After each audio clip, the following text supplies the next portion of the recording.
नमस्कार दोस्तों, UP infra zone में आपका स्वागत है।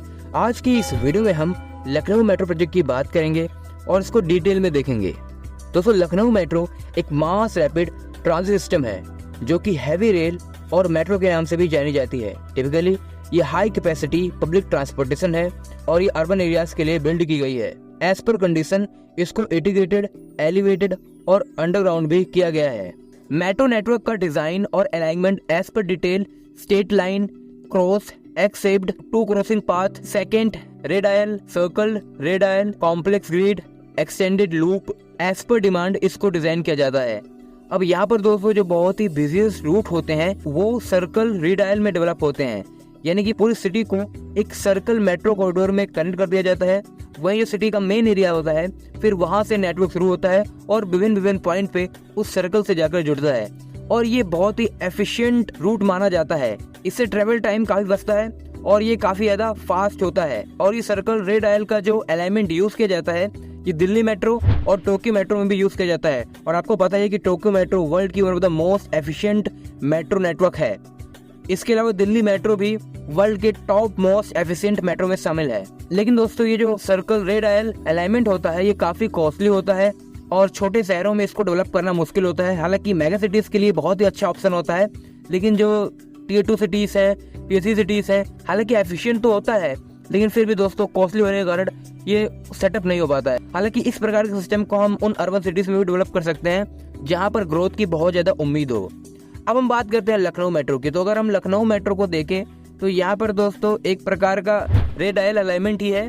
लखनऊ मेट्रो के अंदर 1.355 मीटर के स्टैंडर्ड गेज के ट्रैक हैं। Lucknow metro 25 kV 50 H2 AC electrify है और यहाँ पर दोस्तों इलेक्ट्रिफिकेशन का ये system France, Spain, Italy, Netherland, Belgium और तुर्की में यूज किया गया है। ये हाई स्पीड नेटवर्क के लिए किया जाता है। वहीं इसका जो सबसे एडवांस इलेक्ट्रीफाइड लाइन होती है वो 1.5 kV T 25 kV होती है। इसके अलावा दोस्तों यहाँ पर एवरेज स्पीड 32 से 34 किलोमीटर होती है और टॉप स्पीड 90 किलोमीटर तक की होती है। अगर हम लखनऊ मेट्रो की हिस्ट्री और टाइमलाइन को देखें, 2008 में पहली बार DMRC ने इस कॉन्सेप्ट पेपर को सबमिट किया था इसके डेवलपमेंट के लिए।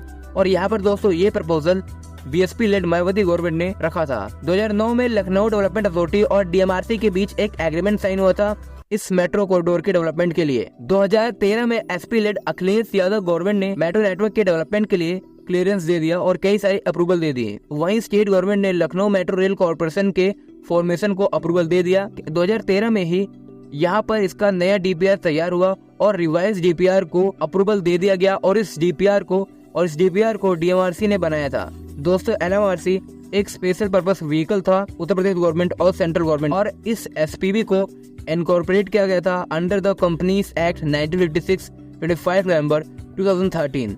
और यहाँ पर दोस्तों इस प्रोजेक्ट का फाउंडेशन स्टोन 2014 में ही रख दिया गया। 2014 में ही 100 करोड़ रुपीस का फंड इसके लिए अप्रूव किया गया था। और दोस्तों अगर हम 2023 के हिसाब से देखें तो इन्फ्लेशन के चलते ये कॉस्ट 160 करोड़ रुपीस बैठती है। Ministry of finance Arun Jaitley द्वारा इसको अप्रूव किया गया था। As per DPR Lucknow metro के 2 महत्वपूर्ण कॉरिडोर डेवलप करने थे जिसमें एक रेड लाइन और एक ब्लू लाइन शामिल थी। रेड लाइन पर काम 2014 में शुरू हुआ और सिविल वर्क यहाँ पर स्टार्ट कर दिया गया। जहाँ पहले LMRC एक SPV थी, 2016 में LMRC को ज्वाइंट वेंचर के रूप में स्थापित कर दिया गया उत्तर प्रदेश गवर्नमेंट और गवर्नमेंट ऑफ इंडिया के बीच में। इसकी 50-50% शेयर्स सेंट्रल और स्टेट गवर्नमेंट्स दोनों के पास हैं। तय किया गया कि LMRC बोर्ड में 5 डायरेक्टर्स नॉमिनेट किए जाएंगे जिसमें एक गवर्नमेंट ऑफ उत्तर प्रदेश, एक गवर्नमेंट ऑफ इंडिया, एक chief secretary of Uttar Pradesh, union urban development secretary और एक्स ऑफिशियल चेयरमैन LMRC इसमें शामिल होगा। यहाँ पर ट्रांसपोर्ट नगर डिपो से आलमबाग तक मेट्रो का पहला स्ट्रेच 2016 में कंप्लीट हो गया और इसको ऑपरेशनल कर दिया गया। 5 सितंबर 2017 में ट्रांसपोर्ट नगर से लखनऊ 4 बाग तक ऑपरेशन को स्टार्ट कर दिया गया। तो यहाँ पर दोस्तों फेज 1 के तहत 8.5 किलोमीटर लॉन्ग ट्रांसपोर्ट नगर से 4 बाग तक के सेक्शन को 2007 में ऑपरेशनल कर दिया गया। फिर 2.6 किलोमीटर लॉन्ग चौधरी चरण सिंह से ट्रांसपोर्ट नगर के सेक्शन को इनोग्रेट कर दिया गया। वही 10.6 किलोमीटर लॉन्ग चारबाग से मुंशी पुलियो तक के सेक्शन को 2019 में ऑपरेशनल कर दिया गया। तो टोटल दोस्तों लखनऊ के अंदर 22 किलोमीटर का सेक्शन ऑपरेशनल है। इसके अलावा 11.17 किलोमीटर लॉन्ग ब्लू लाइन जो कि चारबाग से वसंत कुंज तक बनाई जानी थी, इसको प्लान कर दिया गया और यहाँ पर इसको 2019 तक के लिए प्लान किया गया है। यहाँ पर दोस्तों 50% कॉस्ट लखनऊ मेट्रो के डेवलपमेंट के लिए यूरोपियन इन्वेस्टमेंट बैंक से लिया गया एज अ डेप्थ फंड। इसके अलावा यहाँ पर स्टेट गवर्नमेंट और सेंट्रल गवर्नमेंट ने भी फंड एलोकेट किए हैं। 2018 के अंदर LMRC को उत्तर प्रदेश की अदर सिटीज में मेट्रो को सेटअप करने के लिए LMRC को रिकॉन्स्टिट्यूट कर दिया गया और इसको Uttar Pradesh metro rail corporation के नाम से रीनेम कर दिया गया। इसलिए दोस्तों जब यहाँ पर मेट्रो कॉरिडोर के विकास की बात आती है तो उसमें न केवल राज्य सरकार का योगदान होता है बल्कि केंद्र सरकार का भी योगदान होता है और उतना ही रेवेन्यू ये दोनों कलेक्ट करते हैं। अब यहाँ पर दोस्तों ब्लू लाइन यूपी गवर्नमेंट द्वारा अप्रूव कर दी गई है, सेंट्रल गवर्नमेंट के अप्रूवल के लिए इसे भेजा गया है और एज पर DPR इसके तहत इसमें 75 VDC इलेक्ट्रिक ट्रैक होने वाले हैं और यहाँ पर दोस्तों ये जो टॉप स्पीड इसकी होने वाली है वो 60 किलोमीटर पर आवर की होगी। 3 कोचेस वाली मेट्रो यहाँ पर चलेगी। यहाँ पर जो पहले रूट डेवलप किए गए थे उससे ये थोड़ी लो होने वाली है as well compare to speed and efficiency. अगर हम स्टेशन की बात करें तो इसके तहत वसंत कुंज से ये शुरू होगा, फिर Musabagh, Safarganj, Balaganj, Thakurganj, Nawajganj, medical college crossing, Lucknow city railway station, Pandeganj, Aminabad, Gautam Buddha Marg, ये सारे स्टेशन शामिल है। 12 स्टेशन बनाए जाएंगे। तो दोस्तों ये हमने चर्चा कर ली कि किस प्रकार यहाँ पर कॉरिडोर का डेवलपमेंट प्लान किया गया है। यहाँ पर दोस्तों भारत सरकार ने मेट्रो के डेवलपमेंट के लिए काफी सारे संशोधन किए थे। जब उन्हें पता लगा कि जो हम करंट मेट्रो कॉरिडोर सेटअप कर रहे हैं मास रैपिड ट्रांजिट सिस्टम, ये बहुत सारी सिटीज के लिए एफिशिएंट नहीं है, इसलिए यहाँ पर बहुत सारे अमेंडमेंट किए गए थे। तो ऐसा माना गया कि जहाँ पर 40 लाख की आबादी है वहां पर इस प्रकार का मेट्रो कॉरिडोर एफिशिएंट है, मास रैपिड ट्रांजिट सिस्टम वाला। और यहाँ पर 40 लाख से कम की आबादी है और एक्सपेक्ट किया गया है कि यहाँ पर आबादी बहुत तेजी से ग्रो नहीं होगी, वहां पर दोस्तों लाइट मेट्रो के प्रस्ताव को अप्रूवल दिया गया है। सिटी के अंदर कुछ कुछ पोर्शन ऐसे होते हैं जहाँ पर अर्बनाइजेशन बहुत फास्टली होता है, लेकिन कुछ ऐसे पोर्शन भी होते हैं जहाँ पर अर्बनाइजेशन काफी स्लो रेट पे होता है। तो वहाँ पर भी दोस्तों लाइट मेट्रो के रूट को अडॉप्ट किया गया है। यहाँ पर लखनऊ सिटी की जो पॉपुलेशन थी वो 2011 में 2.8 मिलियन थी और अगर आज की डेटा के हिसाब से देखें तो सफिशिएंट अमाउंट ऑफ पॉपुलेशन नहीं थी मास रैपिड ट्रांजिट सिस्टम के लिए। लेकिन दोस्तों अगर वर्तमान में देखें तो अब दोस्तों यहाँ पर 40 लाख की आबादी क्रॉस हो गई है और अब मास रैपिड ट्रांजिट सिस्टम की जरूरत है। लेकिन दोस्तों होता क्या है कि जब हम किसी भी रूट को बहुत पहले डेवलप कर देते हैं, जब उसकी जरूरत नहीं होती है तो वो कुछ समय तक लॉस में रहती है और यही चीज हमें लखनऊ के अंदर भी देखने को मिलती है कि ये 3 से 4 सालों तक लॉस में ही रही है। बहुत ज्यादा लॉस नहीं हुआ है लेकिन ये लॉस में रही है, ये अपने जो लोन है वो भी पे नहीं कर पाई है। अब यहाँ पर दोस्तों लखनऊ की फिजिबिलिटी डिपेंड करती है कि GDP पर कैपिटा कैसा है सिटी के अंदर और वहाँ पर एनवायरनमेंट कैसा है। जब हार्श एनवायरनमेंट होता है तो इस प्रकार के कॉरिडोर काफी एफिशिएंट होते हैं। इसके अलावा मेट्रो की फ्रीक्वेंसी भी मैटर करती है, कितने अंतराल में उन्हें मेट्रो मिल जाती है। इसके अलावा सिटी की इकोनॉमी एक बहुत ही बड़ा कंट्रीब्यूटर होता है, वहाँ पर किस प्रकार की इकोनॉमिक एक्टिविटीज हो रही हैं, किस प्रकार का वहाँ काम हो रहा है। तो लखनऊ एक एडमिनिस्ट्रेशन हब है उत्तर प्रदेश के अंदर। इसके अलावा यहाँ पर कई सारी इंडस्ट्रीज ऑपरेट करती हैं, सभी सेक्टर भी इसका बहुत महत्वपूर्ण है।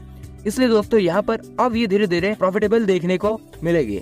लखनऊ सिटी में रियल एस्टेट ग्रो हो रहा है जो कि इसको मदद करेगा और पर कैपिटा में भी धीरे धीरे हमें ग्रोथ देखने को मिल रही है। लखनऊ मेट्रो का ऑपरेशन 6 बजे से रात को 10 बजे तक चलता है और अगर हम फ्रीक्वेंसी की बात करें तो फ्रीक्वेंसी 5 मिनट 30 सेकंड की है, यानी कि करीब 5 मिनट 30 सेकंड के अंतराल पर मेट्रो मिल जाएगी। हालांकि इसका कंपैरिजन अगर हम दिल्ली मेट्रो से करें तो दिल्ली मेट्रो के अंदर 2 मिनट के अंतराल में ही आपको एक मेट्रो मिल जाती है, आप जिस भी रूट पे ट्रेवल करना चाहें।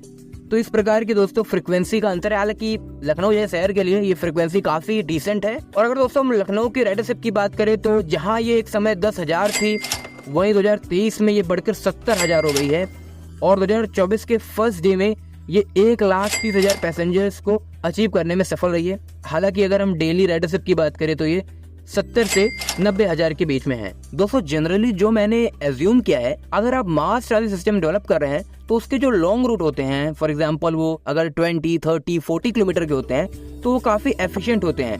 इसका कारण आप ऐसा देख सकते हैं कि जहां पर कम लेंथ की मेट्रो ऑपरेट होती है, जैसे कि जयपुर मेट्रो 11.97 किलोमीटर की यहाँ पर मेट्रो ऑपरेट होती है। इसके अलावा उसी रूट पे इलेक्ट्रिक बसेस के भी ऑप्शन होते हैं। इसके अलावा उसकी फ्रीक्वेंसी भी बहुत बेहतर नहीं है, इसलिए दोस्तों वहाँ पर जो इलेक्ट्रिक बसेस होते हैं वो इसको रिप्लेस कर देते हैं। इससे क्या होता है कि जो मेट्रो होती है उसमें राइडरशिप ग्रो नहीं हो पाती है।